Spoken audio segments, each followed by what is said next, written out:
Today we are breaking down every infill pattern available in Bambu Studio.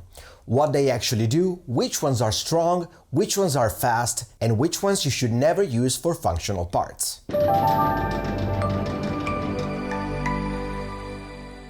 Hey everyone, welcome back to Spectrum Filaments. My name is Alessio and Happy New Year and happy 3D printing. Over the past few months, I tested and analyzed 18 different infill types. And by the end of this video, you will know exactly which infill to use for strength, speed, or visual prints, without wasting filament or time. The idea of this video came out when I saw this amazing 3D print that shows all the infills. It's just brilliant and it's genius, so let's get into it. Let's start with the infills designed for mainly speed and material savings. Lines is the fastest infill you can print. It's great for visual prototypes and large models, where strength doesn't matter. But structurally, it's very weak and fails in the direction of the lines.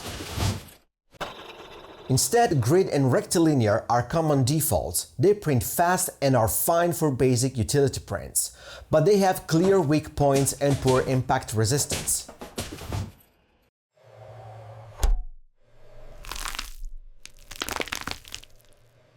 Aligned rectilinear improves speed even more, but strength becomes directional, good only if you know exactly where the load goes.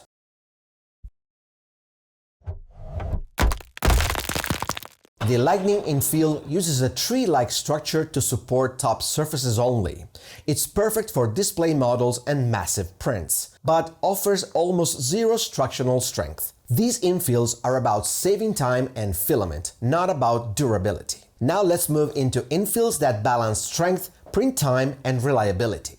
Crosshatch, which is my favorite, is optimized for speed while maintaining decent strength. It's a great choice for functional prototypes where you don't need maximum durability. Triangles offers very high stiffness and performs well under compression. It's slower than grid, but much stronger and more predictable. Honeycomb is a classic. Excellent strength in the horizontal plane, but weaker in the vertical direction. Trihexagon combines triangles and hexagons, making it one of the strongest 2D infills for flat, load-bearing parts. These are solid everyday choices when you want functional prints without going full industrial. Talking about industrial, if you want to check how strong our PET-CF is, check this video right here. This is where things get serious. Gyroid is one of the best all-around infills available. In fact, it's used very much in the cosplay industry. It offers excellent strength in all directions, great impact resistance, and no sudden stress points. It's my go-to for mechanical parts along with Crosshatch. The cubic infill creates a true 3D lattice, delivering very high strength and shock resistance. It uses more material, but it's perfect for engineering filaments like PCCF or PACF. The 3D honeycomb infill is similar, but even more rigid and structural. It's slower, but ideal for load-bearing industrial parts. The adaptive cubic infill intelligently changes density where needed. You get strength where it matters, and material saving where it doesn't. This is excellent for large, expensive prints. The support cubic infill is lighter and faster, designed mainly to support top layers rather than carry loads. These infills are what you choose when failure is not an option. Next, we're gonna tackle some infills that exist for reason beyond strength. The concentric infill follows the shape of the model, making parts more flexible and improving surface finish. Great for decorative prints and TPU. The Hilbert curve, which is a really weird name, uses a continuous fractal path. It prints smoothly and works well for flexible materials, but it's not that strong. The Archimedean chords and octagram spiral focus on smooth extrusion and visual appeal.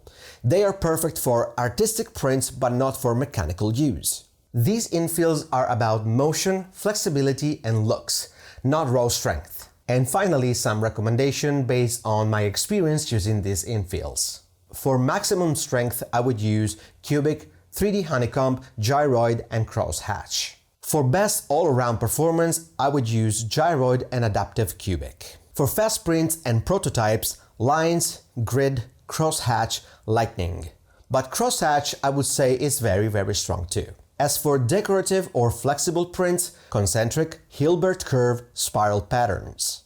Choosing the right infill is just as important as choosing the right filament. So if you want stronger prints, faster prints, and better results without wasting filament, stop using random infill settings. Instead, try to understand them. If this video helped you, drop a like, subscribe to our channel, and let me know which infill you want tested next in the comments down below. Again, my name is Alessio, this is Spectrum Filaments, and we wish you an amazing 2026, and I'll see you very soon in the next video.